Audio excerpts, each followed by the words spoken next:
All right, now that our hips are nice and loose, we're going to get into some fun stuff we can do with figure 8 movements from the hips, beginning with external rotation. So again, running through all of our checklists. If you have any questions about this, go back and check out the previous video about how to get into our hips, all right? So we have our feet grabbing the ground, umbilicus drawing the spine, head neck raising towards the ceiling.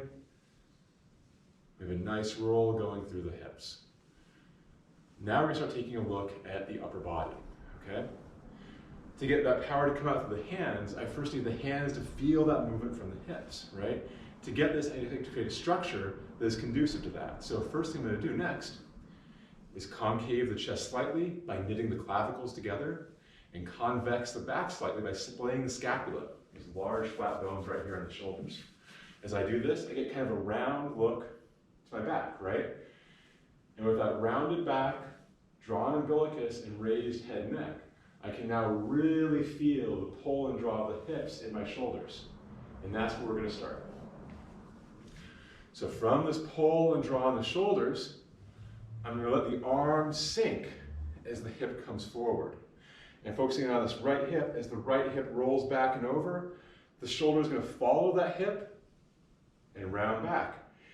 As that right hip draws back, that left hip comes forward. Same thing on the left. Rolling up and over, right hip sinks, rolling up and over. So now see that as the hips roll, the shoulders follow. This is not a one-for-one movement. I'm not moving the shoulders with the hips. If I do that, see the shoulders kind of get ahead of the hips, and the movement looks kind of disjointed. I want the shoulders to follow the hips. Hips initiate, shoulders follow. And so the first part of the study is just how do I have the arms rise and fall with the roll of the hips. There's a ball and socket joint in the hips. There's a ball and socket joint in the shoulders. How can I make those two structures work together? And just this phase can take some time. It can take a few days of daily practice to kind of feel how this movement comes through. From here, once I'm comfortable in the basics, now I'm going to start adding in some isometric work. And so now as this left arm comes through, I'm going to grab. And as the left hip rolls, I'm going to pull and pull and pull, lifting through my belly as I draw up and over and the right arm sinks. Pulling side to side, reach and pull. Like I'm pulling heavy rocks out of a knee-high hole. Or to use our usual verbiage, 20 pounds of kittens in a burlap sack.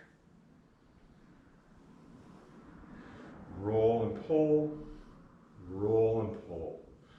I can start out with this nice and slow, focusing on those details of the draw. As I get more comfortable, it can become a more fluid, more dynamic movement. But as I go fast, I don't want to lose my posture in the process, right? If I let go of my foot grab, my legs go all over, it's really hard to feel that smooth transition of power from the ground coming up. So again, those three postural elements of grabbing the feet, umbilicus to back, and head neck raising are going to be omnipresent in all of these drills. Followed up very closely by that concaving of the chest and convexing of the back. And you can do this for anywhere between 1 and 5 minutes. It's a lovely little basic drill for external rotation.